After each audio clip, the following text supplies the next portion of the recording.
Hello, ladies and gentlemen. This is Honors Pre-Calc. We're on derivatives number 4. We're going to talk about what's called the chain rule. A chain rule is essentially what I'm going to do if I have to take the derivative of a composite function. Okay? So what we're talking about here, if you want to take the derivative of f of g of x, you take the derivative of the outside function, leave the inside alone, but then you've got to multiply by the derivative of the inside. Best way to look at that is to look at a power rule first. Power rules, you have to bring, if you have a function to the nth power, power rule says you got to bring that exponent out front, subtract 1 from the exponent. Okay? But then you got to multiply by the derivative of the inside. Okay? So we're going to zoom in here a little bit and try some of these problems here at the bottom of the page. Now, if this was something to the 7th, okay? Power rule says you would take the exponent out front, and that something would be now raised to the 6th.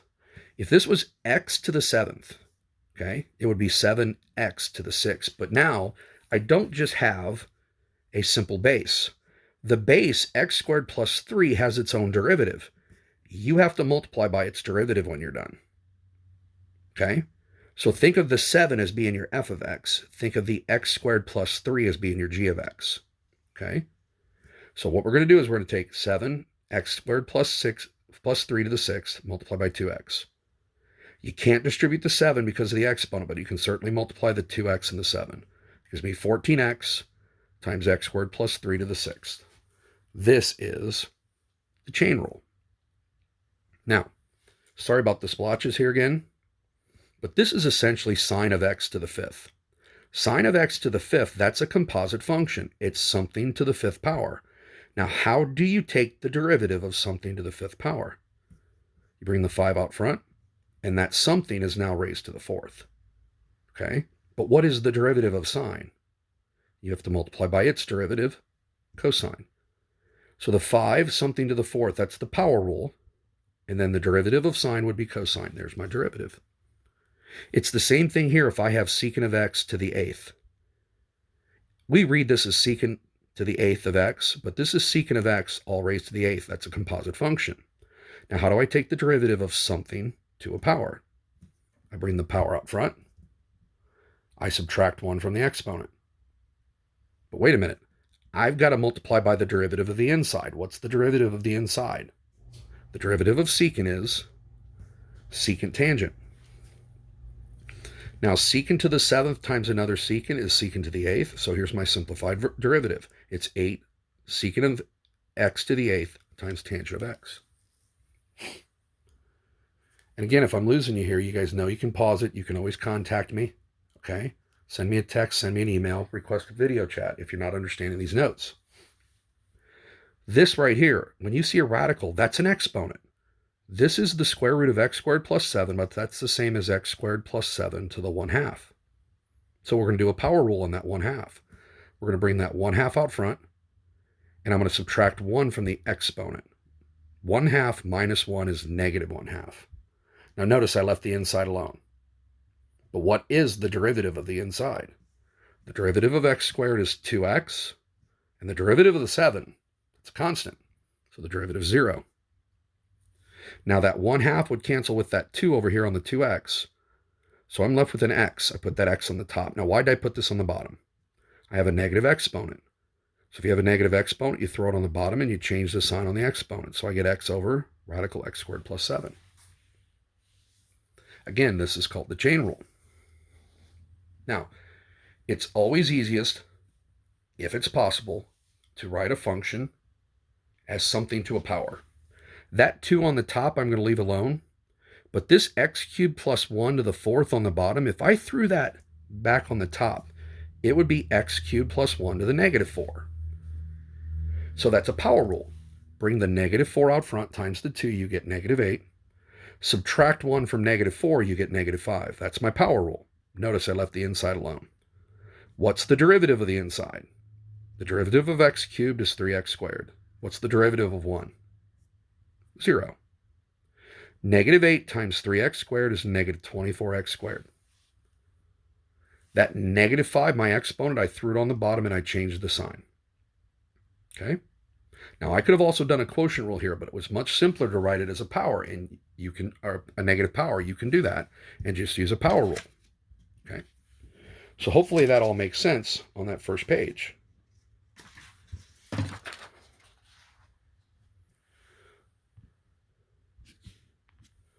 Okay.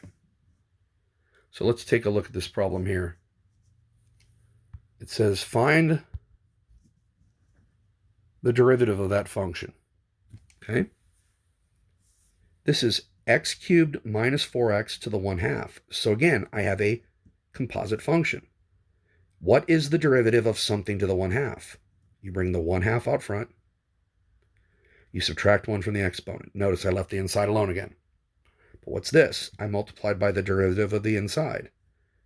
X cubed minus 4x, the derivative of x cubed is 3x squared. The derivative of negative 4 is, negative 4x is negative 4. So that 2 goes on the bottom. The 3x squared minus 4 has a positive exponent. It goes on the top. And the x cubed minus 4x has a negative exponent, so I threw that on the bottom and wrote it as a radical. Now, this function is essentially asking to find the x values where this function has horizontal tangent lines. Now remember, we talked about this when we first started talking about derivatives. A derivative represents the slope of the tangent line. What kind of slopes do horizontal tangent lines have? 0. Okay? So what we're going to do whenever you want to find a horizontal tangent line, you set the derivative equal to 0. Now, when you set a derivative like this equal to 0, the bottom can't be 0. You set the top equal to 0. So if you add the 4, divide by 3, and take a square root, I get plus or minus 2 over radical 3, which is plus or minus 2 radical 3 over 3. Okay? I'm hoping that makes sense. Okay? Now, I have a plus or minus here, but here it only has a negative. I'm wondering why. If you take a look here at x cubed minus 4x, where is that function greater than or equal to 0? Now, if you graphed it on your graphing calculators, you would see this function right here. You could factor out an x. You could factor this into x minus 2x plus 2. So that's negative 2, that's 0, and that's positive 2. Now, the thing about this is we can only take the square root of a positive number, so where is this function positive? From negative 2 to 0, right there, from negative 2 to 0 it's positive, and then from 2 to infinity, okay?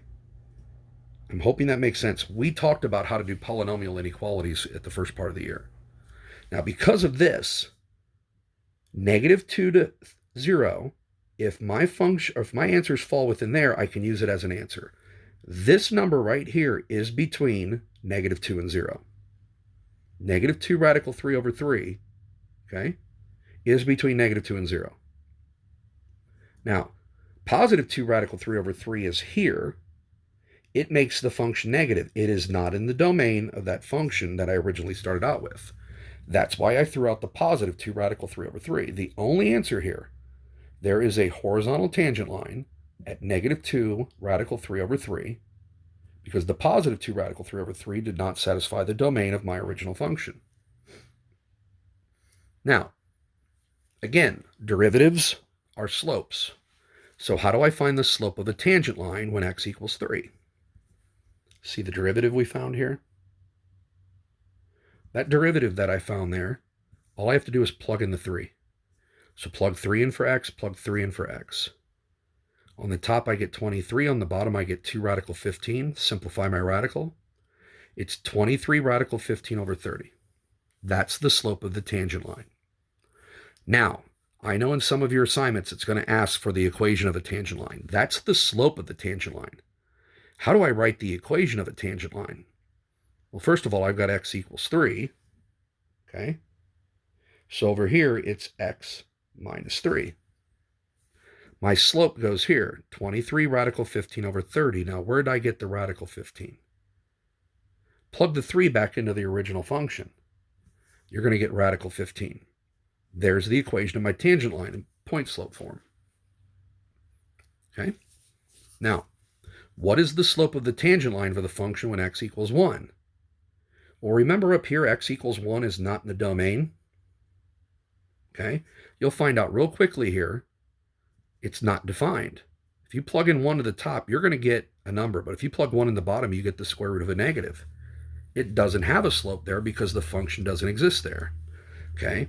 So at x equals 1, it's not in the domain, so the derivative there, it's not defined because we don't have a function there. Now we're going to try another problem like this. This problem right here, this is like saying 2x plus 1.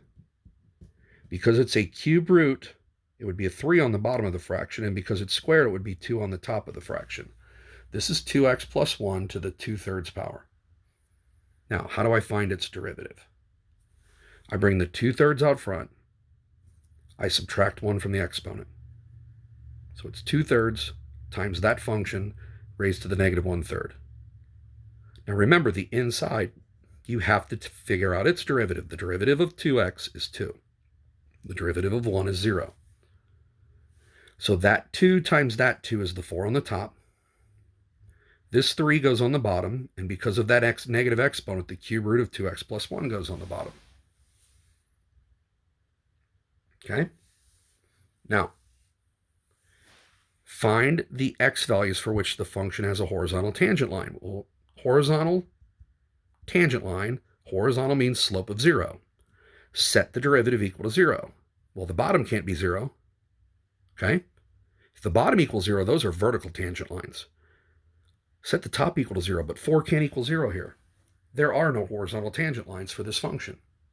There is no spot where this thing goes horizontal.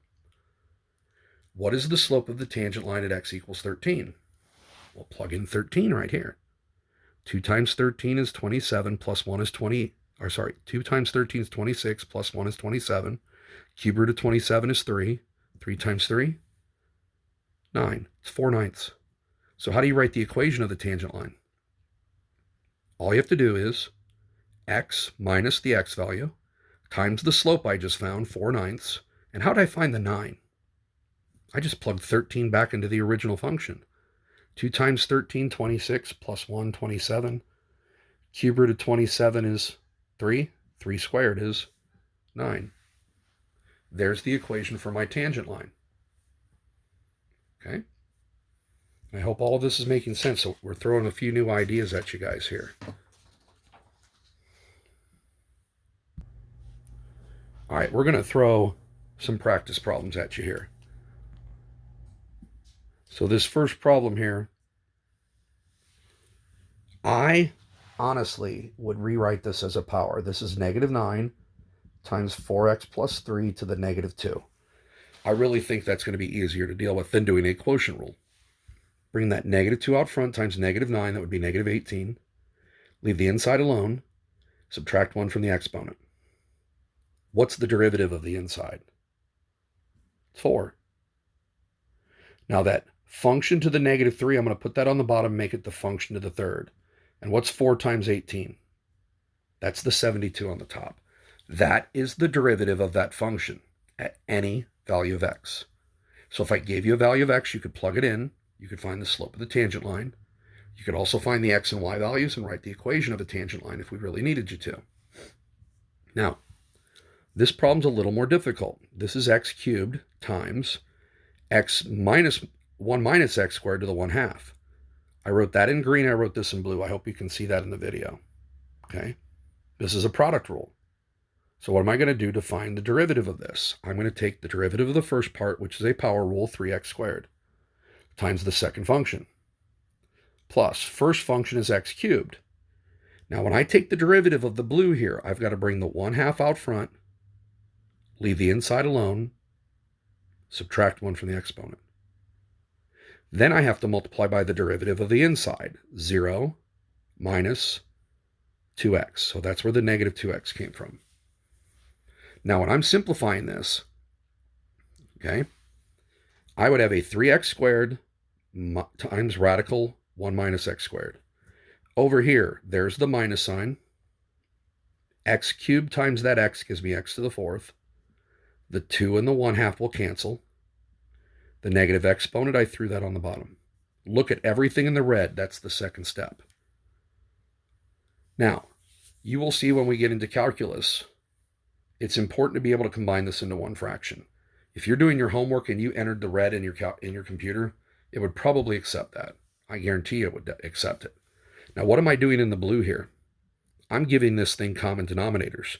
This needed a radical on the bottom, so I multiplied by another radical on the top, which made it radical squared. The radical and the square are going to cancel. On the bottom, I have radical 1 minus x squared. Top, 3x squared times 1, 3x squared. 3x squared times negative x squared, negative 3x to the fourth, and then there's that minus x to the fourth. Combine those two like terms. I get negative 4x to the fourth plus 3x squared, all over radical 1 minus x squared. Why would I want to do that? Number one, if I plug in an x value, it's already written as a fraction, I can find my slope of my tangent line. Secondly, if I were to set the top equal to 0, I could find my horizontal tangent lines. If I set the bottom equal to 0, and so long as it's in the domain of the original function, I could find vertical tangent lines. So keep that in mind. If I set the top equal to 0, I can find horizontal tangent lines. If I set the bottom equal to 0 and it's in the domain of the original function, I can find vertical tangent lines. Now,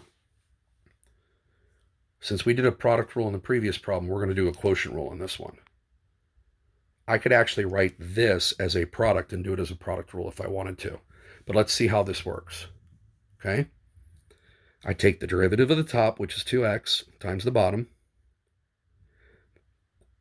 Quotient rule is minus. I take the top, which is x squared, times the derivative of the bottom.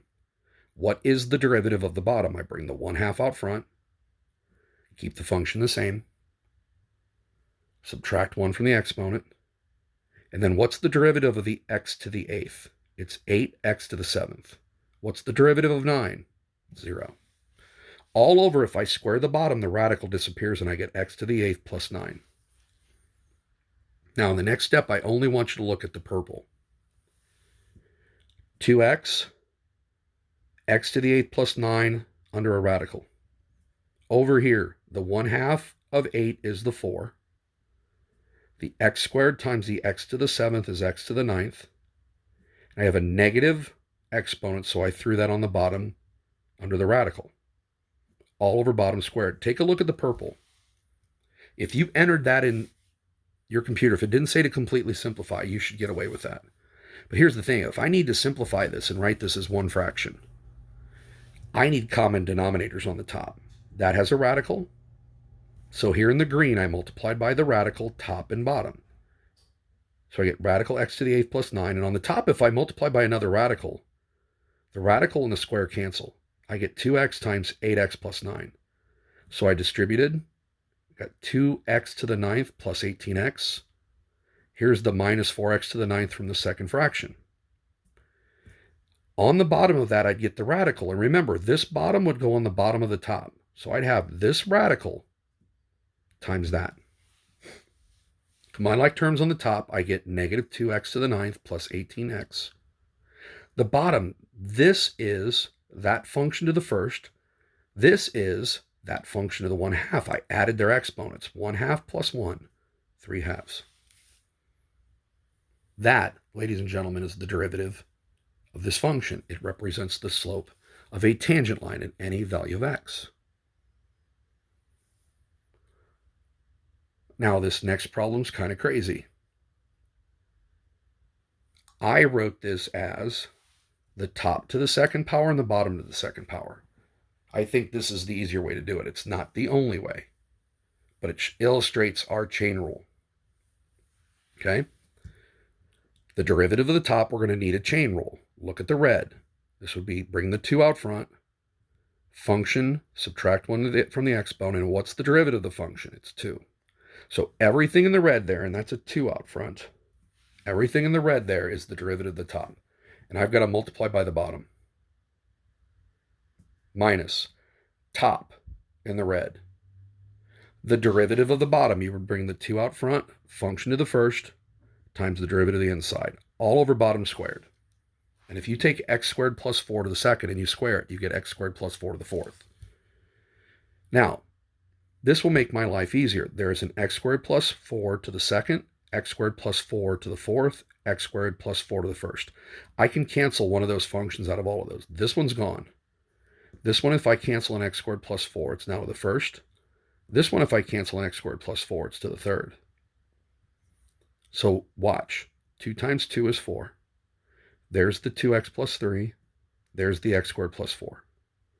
Over here, 2 times 2x is 4x. And there's the 2x plus 3 squared. All over x squared plus 4 to the third. If you have a problem like this in your homework, the computer should accept that as your answer. Okay? Now, the reason we did the rest of this, in my calculus class, I told them, the reason we write this as one fraction is because if I set the top equal to 0, I can find horizontal tangents. If I set the bottom equal to 0, I can find vertical tangents if it's in the domain. This is a way you can factor the top. Anybody notice there's a 4 in both? I took that 4 out as a GCF. Anybody notice there's a 2x plus 3 in both? I took that out as a GCF. From this first term, I took out the 4 and the 2x plus 3. I'm left with x squared plus 4. Here, if I take out the 4, I'm left with an x and one of the 2x plus 3s. Now, what I did here was I combined the inside here. I distributed and I combined like terms, and I've got negative, right there's my x squared, okay? Everybody see it? X squared minus 2x squared is negative x squared. And then I had minus 3x, and then I had plus 4. Now, what I did was I changed all those signs because I hate having to factor if there's a negative in front. So I took the negative out here and changed all those signs to positive x squared plus 3x minus 4. One more time. I had a 4, I had a 2x plus 3, and I had a negative x squared, I had a minus 3x, and I had a plus 4. And what I did was I took a negative out of that quadratic, and I changed it to this. So 4 times 2x plus 3 times that quadratic right there on the top, I took that negative out. So negative 1 times 4, that's the negative 4 you see out front here. 2x plus 3, there it is. And this x squared plus 3x minus 4, it factors into x plus 4x minus 1. So you'll notice if I set that top equal to 0, I'd get x equals 1, x equals negative 4, x equals negative 3 halves. It's a great way to factor. Factoring the GCF. Okay? And you're going to see how important that is next year. Not so much for the assignment you're doing. Okay? All right, let's jump to the next page. This chain rule is going to be very effective when we're doing trig as well. All the derivatives are the same, except if you have sine of x squared, it's not enough to just say cosine of x squared. That's not the derivative. This is a composite. You have to multiply that by the derivative of the inside, which is 2x. So the derivative of sine is cosine of that. The derivative of that is 2x. It's a chain rule. It's the same on the next one. What's the derivative of cosine of a function? It's negative sine of that function. But that function has its own derivative. What's the derivative of radical x? That's x to the 1/2. You bring the 1/2 out front. When you subtract 1 from the exponent, you get x to the negative 1/2. This is chain rule. Now, I'll rewrite that as cosine of x to the 1/2, so you can see where I got the 1/2 x to the negative 1/2. This is tangent of x to the negative 3. The derivative of tangent is secant squared of that function. What's the derivative of x to the negative 3? You bring the negative 3 out front, and you subtract 1 from the exponent. It would be x to the negative 4. That's why I have an x to the 4th on the bottom. Okay? Same thing with secant. What's the derivative of secant? It's secant of that, tangent of that. What's the derivative of that, though? It's negative 7. Cosecant. What's the derivative of cosecant? It's negative cosecant of the function, cotangent of the function. But what's the derivative of that inside function? It's 10x. I'll zoom in on that. That's a little bit faint. We'll go through that one more time. The derivative of cosecant is negative cosecant of that, cotangent of that. What's the derivative of 5x squared? It's 10x. This is cotangent of 5x to the negative 2. What is the derivative of cotangent? It's negative cosecant squared of 5x to the negative 2. But what's the derivative of 5x to the negative 2? Okay? You would bring another negative out front, which would make it positive, 10x to the negative 3. So you can see where I got this plus right here. The two negatives canceled. It'd be 10 over x cubed cosecant squared of 5 over x squared. Okay? That's how my chain rule is working. And sorry that got off the screen there. Let's try this one more time. The derivative of cotangent is negative cosecant squared of that function. The derivative of this function involves a negative 10x to the negative 3. That's why those two negatives canceled. Everybody see the plus there? They canceled. Now, this one involves three functions. This is sine of x cubed all raised to the fifth. Now, if you were to plug in a number for x, you would cube it first. Then you would take sine of that. Then you would raise that to the fifth. Well, when you're doing derivatives, you go in the opposite order. You take the derivative of the fifth power first. So it'd be 5, that stuff inside, raised to the fourth. Now look at the stuff inside. What's the derivative of sine? Well, that's cosine of that. Well, what's the derivative of this? X cubed? It'd be 3x squared. So the 5 times the 3x squared is 15x squared. This is sine to the fourth of x cubed, and there's cosine of x cubed. Okay? That involved three functions. It's more like f of g of h of x. Okay? So remember, this would be sine of x to the fifth. How do you find the derivative? Bring the 5 out front. Sine of x would now be raised to the fourth. But chain rule says sine of x has its own derivative, so you have to multiply by that. You have to multiply by cosine. There's my derivative. Now, what does it mean to find the slope of the tangent line at x equals pi over 3? You have to plug in pi over 3 here.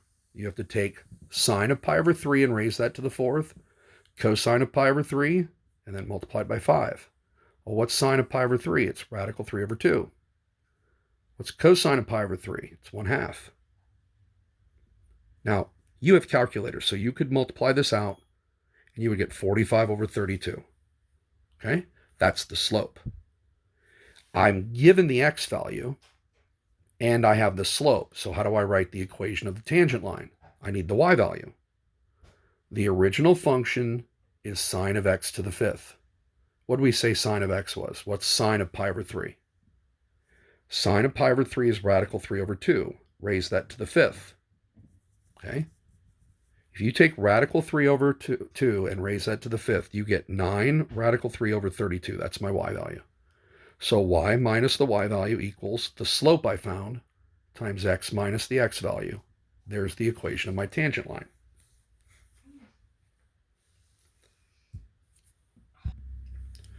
Now, this page is going to get a little bit crazy, but this kind of applies our formulas and our ideas of what we're doing with derivatives. What this table is telling me, and I hope you've printed this off and you can read it. If x is 2, f of 2 is 8, g of 2 is 2. The derivative of f at 2 is 1/3, and the derivative of g at 2 is negative 3. That's what this table means. So when I plug in 3, f of 3 is 3. In other words, the y value on that function is 3.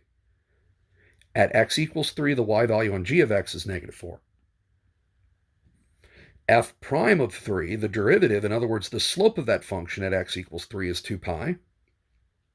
And the derivative at g of 3 is 5. Now, how is this going to help me? Okay, What am I supposed to do if I want to find the derivative of 2f of x at x equals 2? Well, what's the derivative of f? It's f prime. So 2 times a function, 2 times the derivative. So I want the derivative at 2 for f of x multiplied by 2. Well, look at the table. For 2, what's the derivative of f of x? It's 1/3. So I want to take 2 times 1/3. That's 2/3. So we're not finding any values from the function itself. We're finding values from the table. And this is a very consistent theme when you get into calculus next year. So if you add functions, you add their derivatives. So I'm going to take f prime at 3 plus g prime at 3. Well, what's f prime of 3? F prime of 3 is 2 pi. What's g prime of 3? It's 5. So I'm taking 2 pi plus 5. This is a product. How do you do a product and its derivative? We use the product rule. You take the derivative of f times g. Product rule is addition. You take f times the derivative of g. And we're doing this all at 3. So f prime of 3 is 2 pi. I have to multiply that by g of 3. G of 3 is -4. Plus, what's f of 3? F of 3 is 3. That's where I got this 3. And you multiply that by g prime of 3. G prime of 3 is 5. So this is -8 pi plus 15. And I hope you all can see what we're doing here. We're just using our formulas. Okay? Now, what do I do if I want to find the derivative of f divided by g? I'm going to use the quotient rule. So I take the derivative of f times g. Quotient rule is minus the derivative of f times the derivative of g, all over g squared. And I'm going to plug in 2, so I need f prime of 2. Look at the table. That's 1/3. Times g of 2. Look at the table. That's 2. F of 2 from the table. F of 2 is 8. G prime of 2 is -3. All over g of 2 squared, so that's 2 squared. So I get 2/3 plus 24 over 4. If I simplify all of that, I'll get 37 over 6. What I did here was I did common denominators on the top, and I just divided that by 4. Okay? So let's keep going here. And I hope you can see what I'm doing. I'm trying to keep the table in the video as well. What do I do if I have f of g? Well, that's what we've been doing in this lesson. That's a chain rule. How do you take the derivative of a composite function?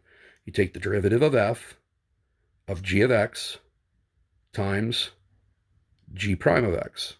That is the chain rule. Okay? So what do I do first here? Now remember, you always do what's inside the parentheses first. What's g of 2? G of 2 is 2. So I'm going to replace that g of 2 with a 2. So now I just take f prime of 2, which is 1/3, times g prime of 2, which is -3. My answer is -1. Now, the rest of these, I don't think you're going to run into anything like that in these lessons. So if you want to look over those and they're not making sense, please ask. But these next 3 I'm going to skip for now, because you're not going to run into anything like that in the assignments that I've given you this year. Okay? Now, these are some practice problems, some of the stuff exactly like we've been doing. Okay? And again, if any of this isn't making sense, text me, email me, request a video chat. I'll be glad to help you. How do you take the derivative of a function to the 9th power? First of all, the derivative of y is y prime. Bring that 9 out front. My function, subtract 1 from the exponent. And what's the derivative of the inside? It's 3 plus 0. So I multiply by 3. And 3 times 9, that's 27. 3x plus 5 to the 8th. There's my derivative. Same thing on the next problem. These problems, as you get more practice, should become very quick. How do you take the derivative of cosine to the 19th power? You bring the 19 out front, And now cosine is going to be raised to the 18th. But what's the derivative of cosine? It's negative sine. There's my derivative.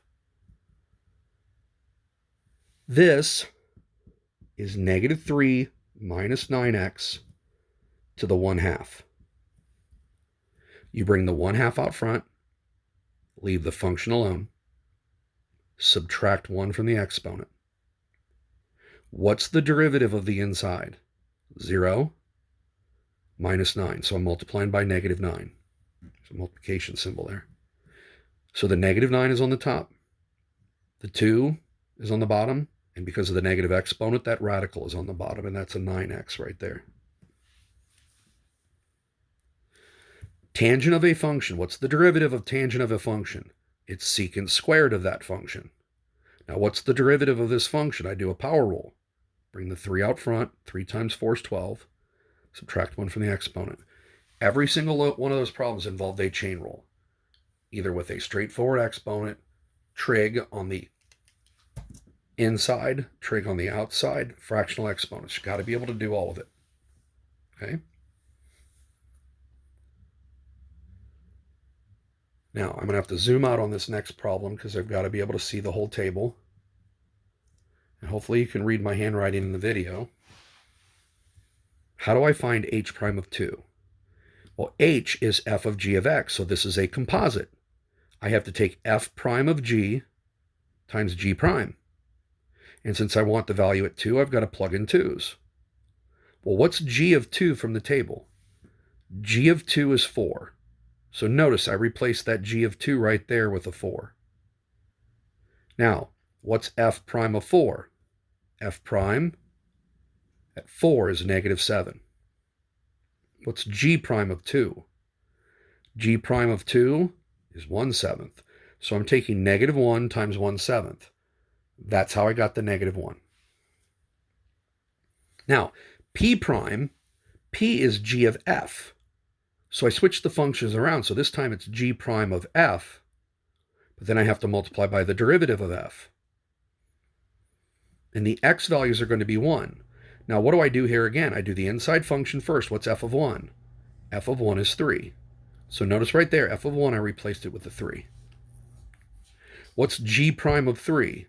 G prime of 3 is 6/7. What's f prime of 1? Negative 9. Multiply those together, I get negative 54/7. Okay? All right, moving down the page.